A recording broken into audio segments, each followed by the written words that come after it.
Y ahora sí vamos a tener la lectura de la palabra del Señor, la que vamos a estar meditando en esta tarde, en Jeremías, el capítulo 12.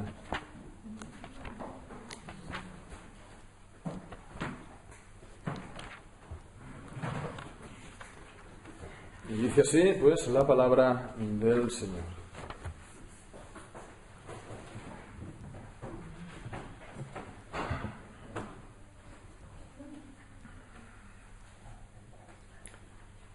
Justo eres tú, oh Jehová, para que yo dispute contigo. Sin embargo, alegaré mi causa ante ti.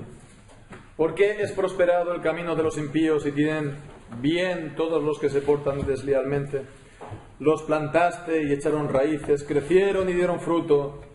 Cercano estás tú en sus bocas, pero lejos de sus corazones. Pero tú, oh Jehová, me conoces, me viste y probaste mi corazón para contigo.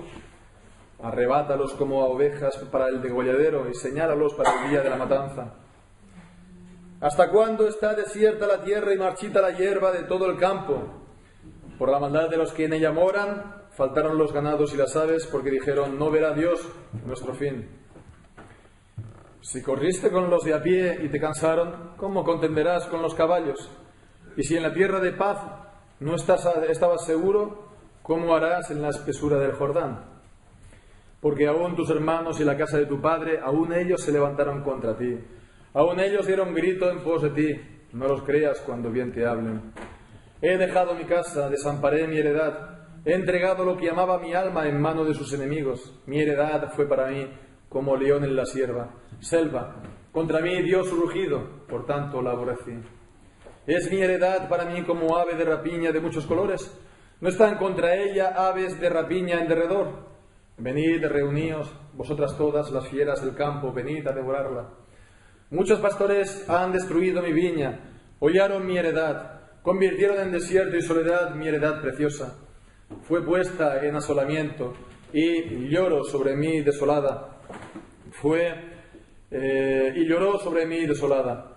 Fue asolada toda la tierra porque no hubo hombre que reflexionase.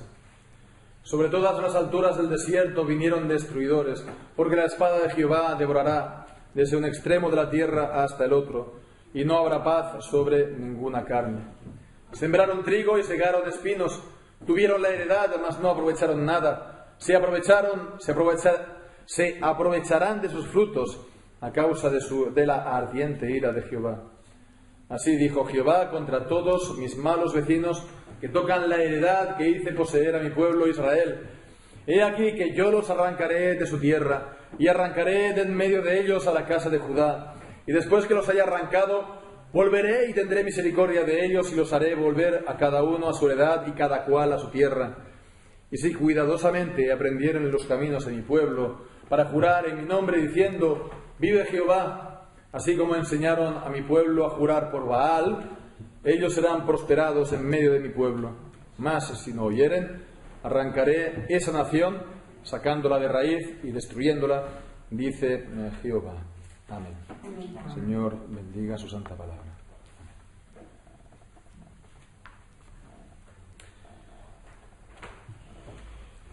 En la Sagrada Escritura, en la Biblia, pues una de las definiciones que se dan para los profetas, es decir, lo que es ser profeta, bueno, pues se puede ver de distintos puntos de vista. Por supuesto, es aquel que hablaba siempre en nombre de Dios y daba pues palabra inspirada.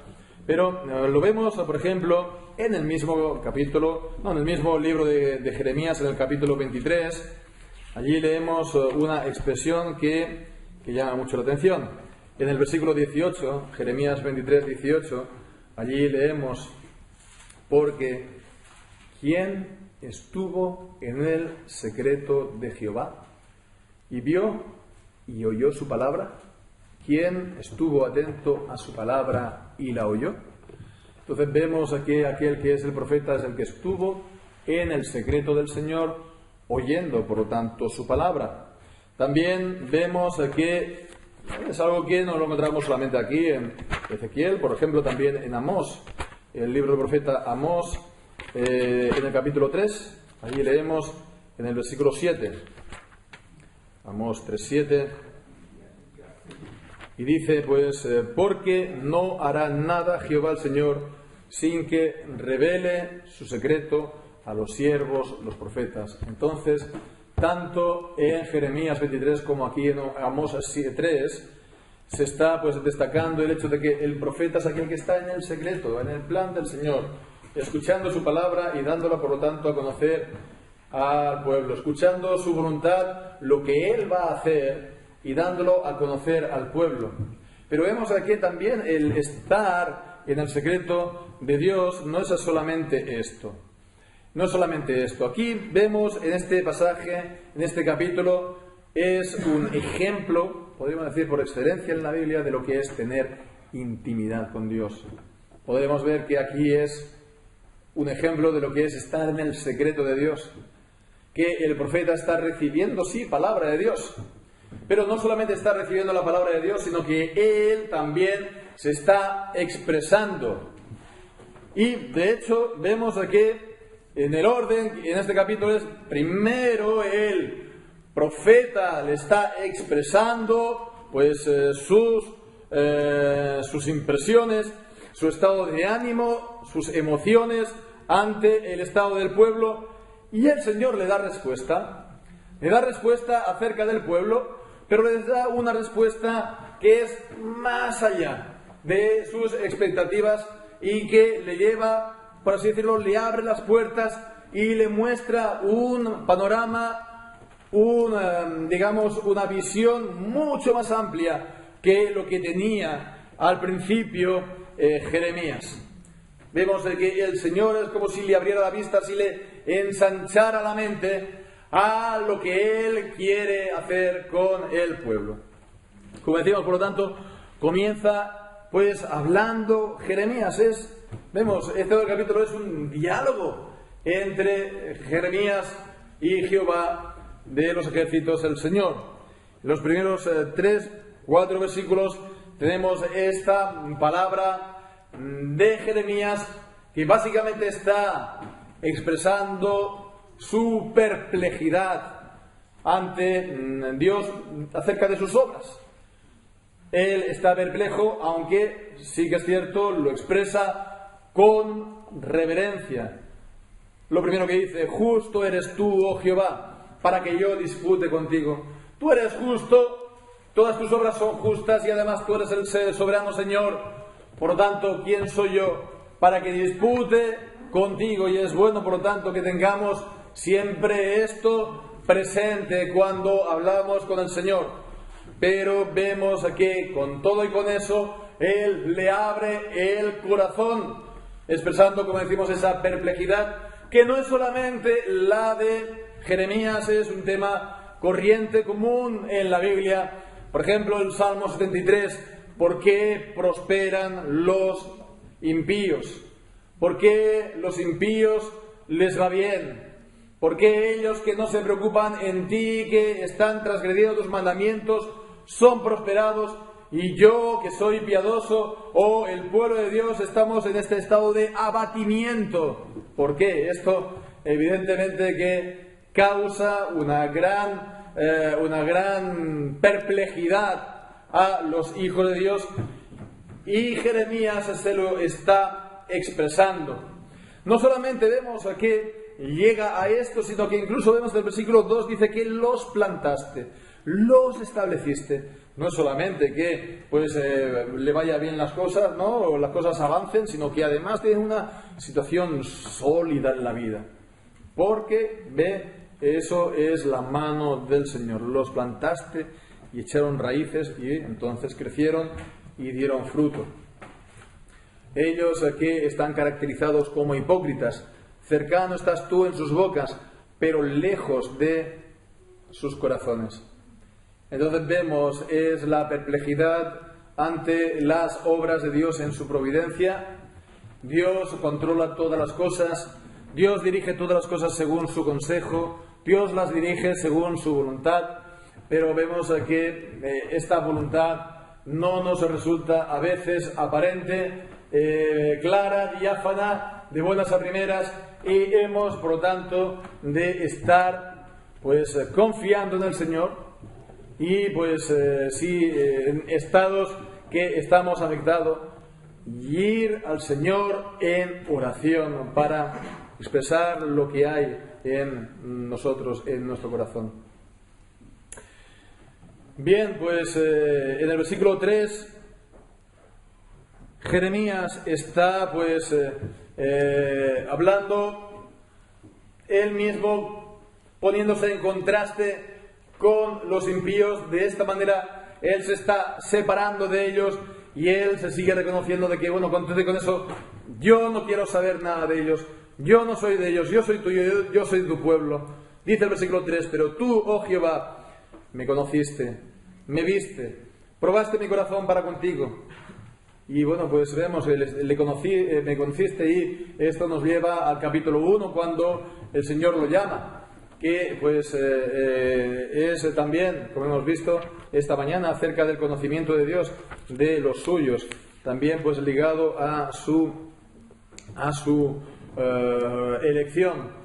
En el capítulo 1, versículo 5, antes que te formase en el vientre te conocí, y antes que nacieses te santifiqué. Te di por profeta a las naciones. Con lo cual vemos aquí Jeremías solamente pudo hacer una cosa en la vida. Solamente pudo hacer bien una cosa en la vida, que era aquello para lo cual Dios lo había santificado, que lo había apartado desde antes de nacer, ¿no? Entonces es también algo a tener en cuenta, el buscar también la voluntad de Dios para nuestra vida. Solamente Jeremías sería bueno para una cosa: el propósito que el Señor se había planteado para con él. Bien, pues dice: arrebátalos, versículo 3, como ovejas para el degolladero, señálalos para el día de la matanza. Aquellos que pues están pues siendo prosperados, pero que son impíos, aquellos que tienen sí al Señor en su boca, pero están lejos de su corazón. Bueno, pues con todo y con eso está orando por el fin de ellos, con lo cual vemos que hemos de estar también orando que el Señor ejecute pues su voluntad, ¿no? Sí, en la salvación de su pueblo, pero también en el castigo de los impíos, que será para la gloria de su nombre, para la gloria de la alabanza de su justicia. Y no hemos de tener problemas nosotros tampoco de estar, sí, pidiendo que el Señor pues sea alabado también de esa manera. Porque el Señor es justo. Justo eres tú, oh Jehová. El Señor no puede pasar por alto pues los pecados de los hombres sin que esto pues perjudique o afecte el nombre de Dios. El nombre de Dios absolutamente justo, no puede dar por inocente al culpable ni pasar por alto sin más las transgresiones que hacen los hombres, máxime cuando son en contra de Dios mismo. Bien, pues entonces estas son las palabras iniciales, y bien, pues a continuación todo el resto son la respuesta de Dios. Todo el resto del capítulo es también la respuesta de Dios al profeta, que está en el secreto de Dios. Fijémonos la palabra en el versículo 4. Bueno, en realidad el versículo 4, ¿verdad?, también forma parte de esta palabra de Jeremías. Es a partir del versículo 5, dice el versículo 4: ¿hasta cuándo estará desierta la tierra y marchita la hierba de todo el campo? Por la maldad de la que en ellas moran, faltaron los ganados y las aves, porque dijeron: no verá Dios nuestro fin. Fijémonos, aquí está hablando en pasado. Esto es un recurso de los profetas de algo que todavía no había venido, ¿no? ¿Hasta cuándo estará desierta la tierra y marchita la hierba de todo el campo? Por la maldad de los que en ella moran, faltaron los ganados. Esto es lo que se conoce como un perfecto profético, es decir, un pasado profético. ¿Qué significa eso? Que está anunciando pues acontecimientos futuros como si ya hubieran ocurrido. ¿Y eso por qué? Pues hace un lío con el sistema de los verbos, ¿no? Para mostrar que eso es de seguro cumplimiento. El pueblo iba a conocer, por lo tanto, la ira y el juicio del Señor por la maldad de los que en ella moran. La tierra pues iba a ser juzgada. Por aquellos que dicen no verá Dios nuestro fin. Por aquellos que son ateos, ¿verdad? A veces pues no nos hace falta pues ser un ateo que proclama la no existencia de Dios por aquí y por allá. Basta con decir que sí que cree en Él, pero que vive como si Él no existiese, como si Él no fuera a decir ni bien ni mal, ni hacer pues ni bueno ni malo contra aquellos que hacen lo que quieren. Así pues eso es un ateísmo práctico. Y sí, por la maldad de estos hombres, la tierra también recibe el juicio del Señor. Bien, pues como decíamos, a partir de este versículo 5 hasta el final es la respuesta de Dios. Y sí, fijémonos que Jeremías estaba de alguna manera expresando esta perplejidad ante Dios. Las palabras iniciales de Dios no es que sean muy halagüeñas, que dicen el Señor: si corriste con los de a pie y te cansaron, ¿cómo contenderás con los caballos? Si en la tierra de paz no estabas seguro, ¿cómo lo harás en la espesura del Jordán?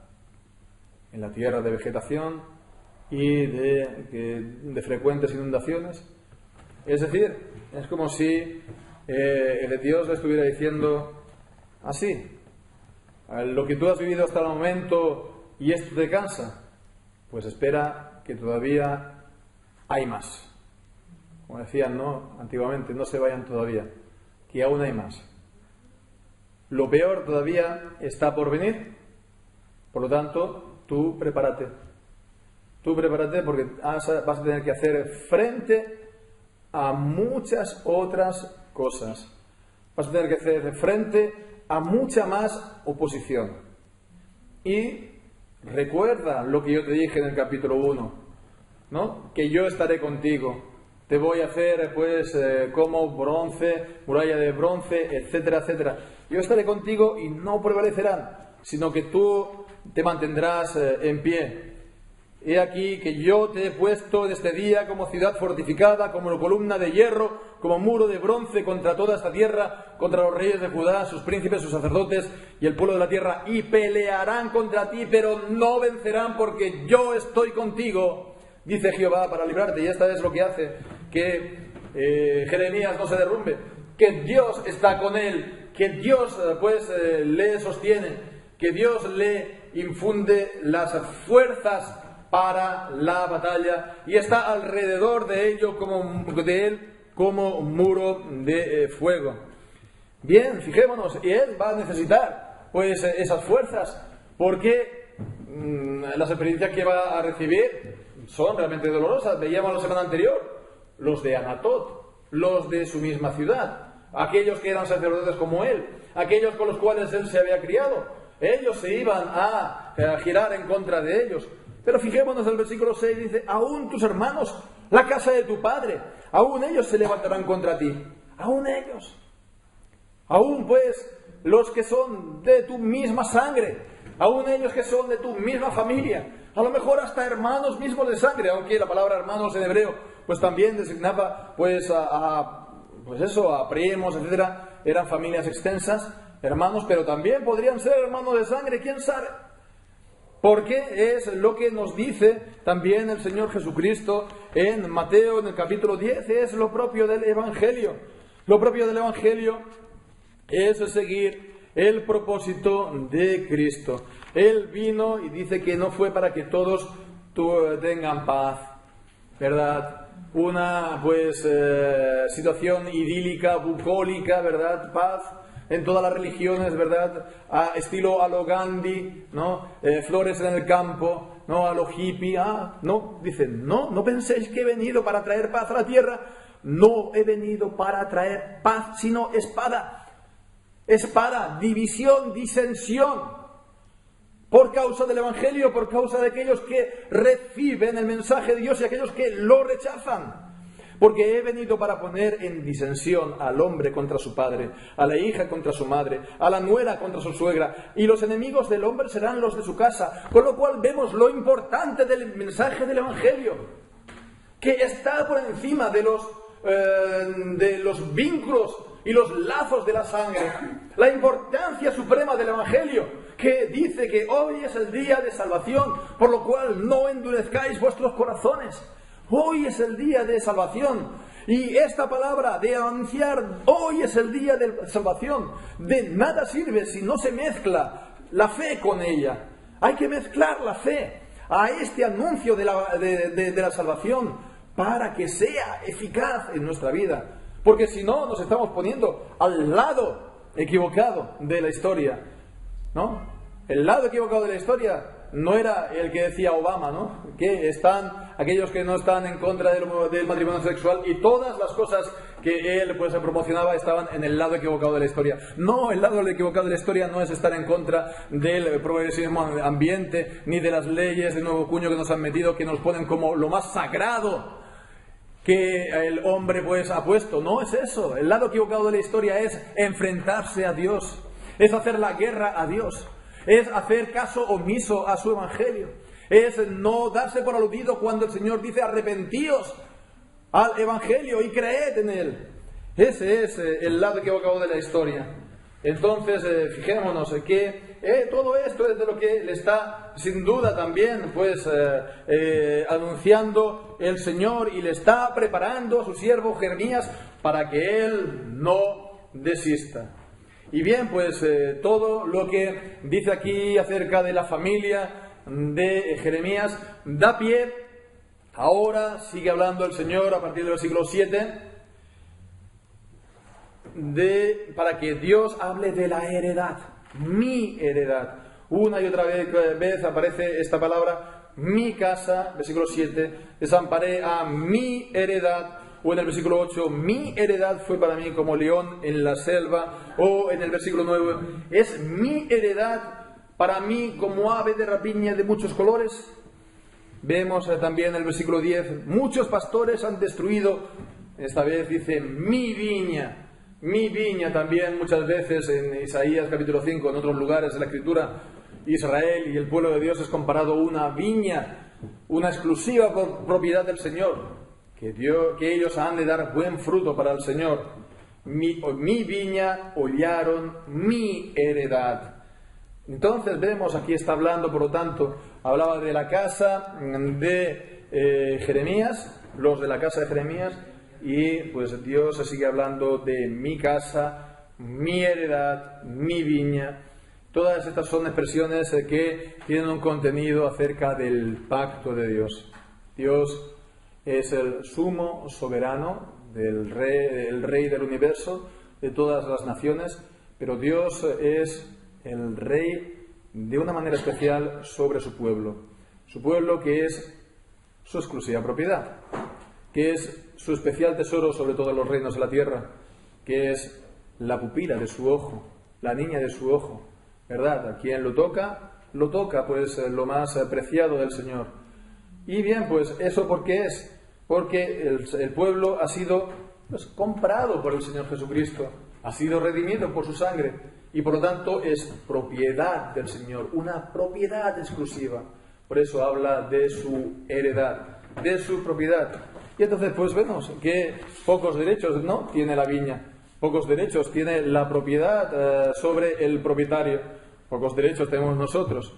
Y bien, pues esto es para recordarnos que somos propiedad suya, somos por lo tanto sus siervos, lo cual significa que somos sus esclavos, que hemos de obedecerle y de esta manera dar fruto. Sin embargo, por la maldad de ellos, por la infidelidad de ellos, por su hipocresía, de la que también hemos hablado, Dios mismo dice, contra mí dio su rugido, por tanto la aborrecí. ¿Qué expresión más fuerte esta? Que Dios diga de su heredad, la aborrecí. La aborreció, por supuesto, a estar contemplando sus pecados. Los pecados del pueblo de Dios son aborrecibles ante los ojos de Dios, porque Dios es muy puro de ojos para ver el mal. Y bueno, pues de los que verdaderamente son sus hijos, esos pecados son perdonados y son expiados en el sacrificio del Señor Jesucristo. Bien, pero fijémonos en que con todo y con eso es absolutamente y esencialmente contrario a la naturaleza moral del Señor, que es de pureza y de santidad. El Señor convoca juicio contra ella. Versículo 9: es mi heredad para mí como ave de rapiña de muchos colores. ¿No están contra ella aves de rapiña en derredor? Venid, reuníos vosotras todas las fieras del campo, venid a devorarla. El Señor está llamando a todas las fieras del campo, es decir, las naciones alrededor, para que vengan a devorar la viña, para que vengan a devorar el pueblo del Señor.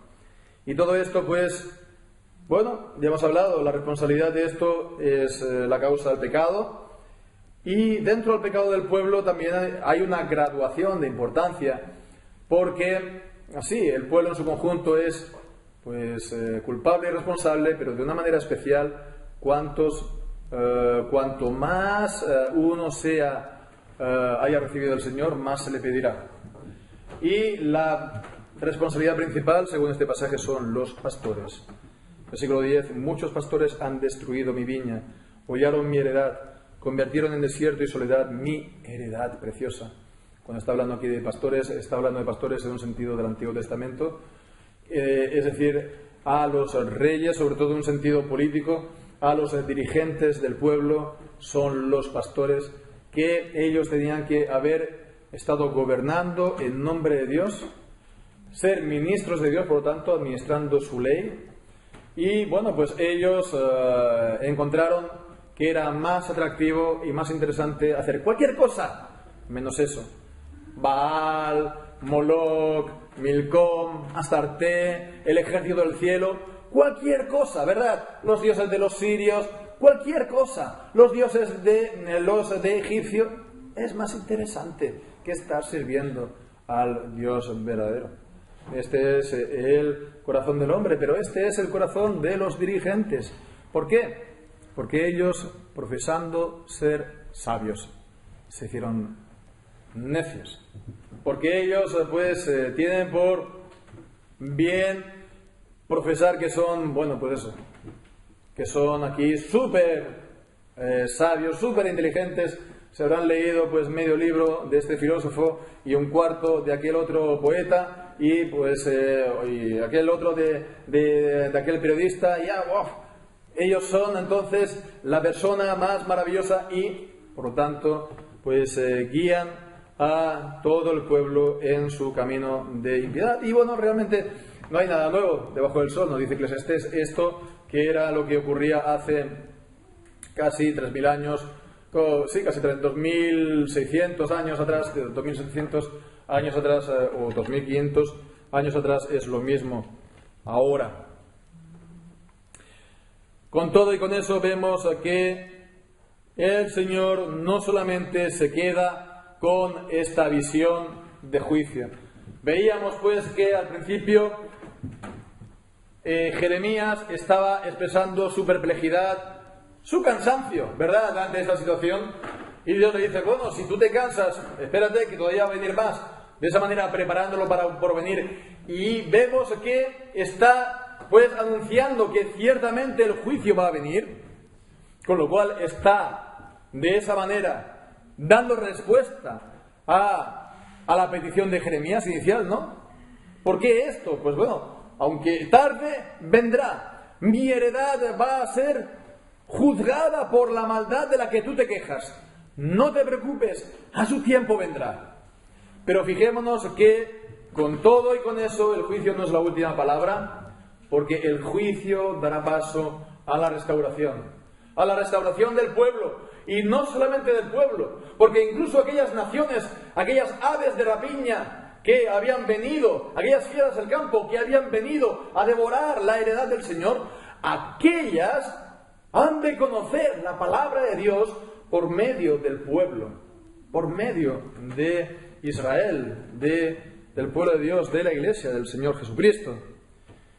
Porque vemos el versículo 14, dice, así dijo Jehová contra todos mis malos vecinos. Los malos vecinos no es el que tenemos pues arriba y abajo en el bloque de la escalera, ¿verdad? O al lado. Aquí está hablando de las naciones vecinas. Babilonia, Siria, Amón, Moab, Edom, Filistea. Todos aquellos que o han atacado directamente el pueblo de Dios o se regocijan e intentan meter cuchara y sacar que después tajada cuando pues Israel es atacada por otros enemigos. Bueno, pues así dijo Jehová contra todos mis malos vecinos que tocan, vemos, la heredad que hice poseer a mi pueblo Israel. Y aquí yo los arrancaré de la tierra y arrancaré en medio de ellos a la casa de Judá. Ellos eran simplemente instrumentos en la mano de Dios. Dios tenía un propósito, ciertamente, pues al enviarlos a Israel y a Judá, que era castigar la maldad de ellos. Pero vemos, para ello se sirvió también de la maldad de ellos. Ellos no lo hicieron, pues pensando que estaban cumpliendo la justicia de Dios. Ellos lo hicieron por avaricia, lo hicieron por despecho, por aborrecimiento incluso al Señor y a su pueblo. Entonces los motivos de ellos eran pecaminosos, eran malos, pero con todo y con eso la soberanía de Dios estaba por encima y se sirvió para que ellos viniesen con ese propósito y ejecutaran el propósito de Dios, el juicio, que la heredad fuera desolada. ¿Para qué? Para que ellos después, a su tiempo, fueran juzgados también, fueran juzgados por esos pecados.